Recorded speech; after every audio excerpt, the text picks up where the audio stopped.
Every parent wants the same thing: to keep their child safe. Safe from bad influences, safe from heartbreak, safe from failure, safe from danger, safe from making mistakes they might regret for the rest of their lives. It's one of the purest expressions of love. But what if, in trying to protect our children from every possible risk, we accidentally protect them from the very experiences that help them grow? What if the greatest threat to a child's future isn't always what happens outside the home, but what never happens inside it? Because there is a difference between raising a child who is safe and raising an adult who is capable. Today, we're exploring one of the quietest parenting paradoxes of our time: how love, when mixed with too much control, can slowly become a cage. Parenting has never been easy. Every generation faces new challenges. But today's parents carry something previous generations didn't: a constant stream of frightening stories. Every day we hear about accidents, a missing person, bullying, online scams, violence.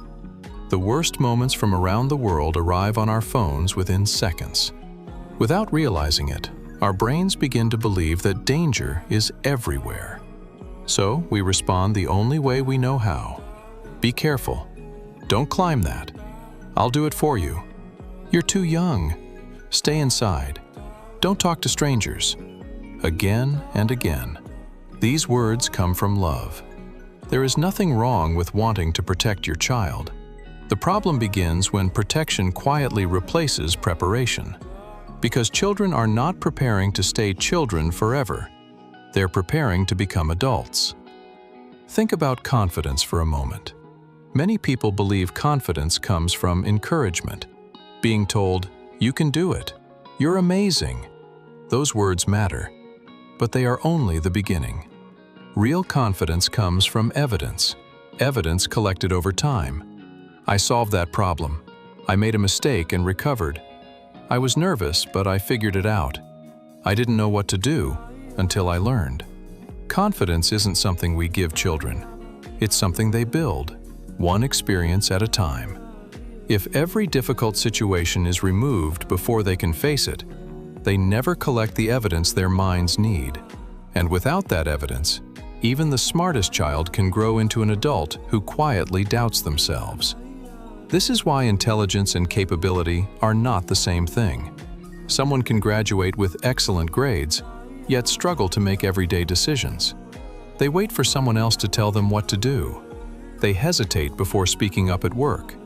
They're terrified of making the wrong choice because they've rarely been allowed to make one.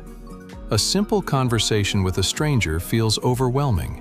Negotiating a salary feels impossible.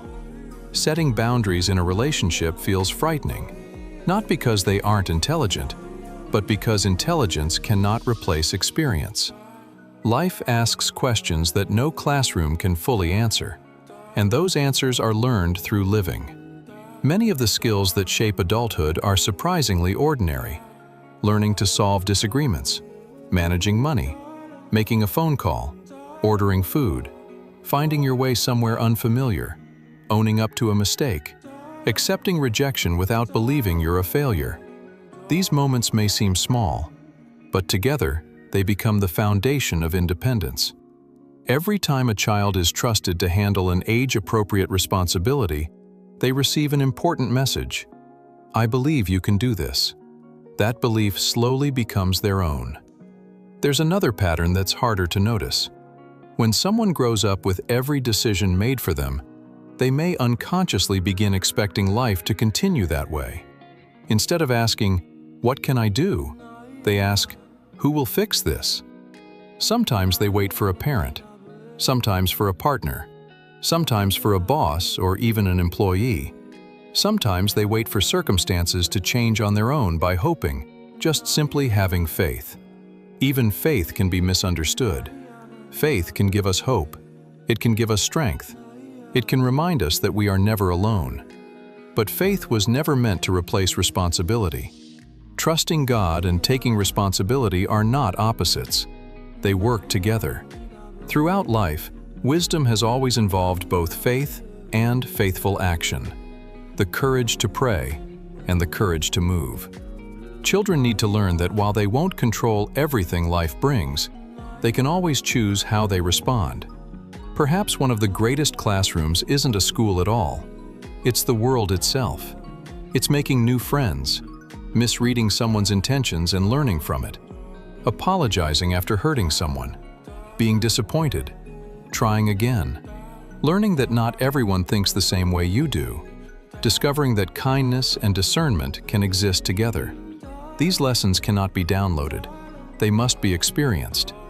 A child who spends every moment protected from discomfort may arrive in adulthood knowing many facts, but not yet knowing themselves. Because character grows where comfort ends. This doesn't mean children should be left without guidance. Quite the opposite. Children need parents. Not spectators, not dictators. Parents. Parents who protect when protection is necessary. Parents who step back when growth requires space.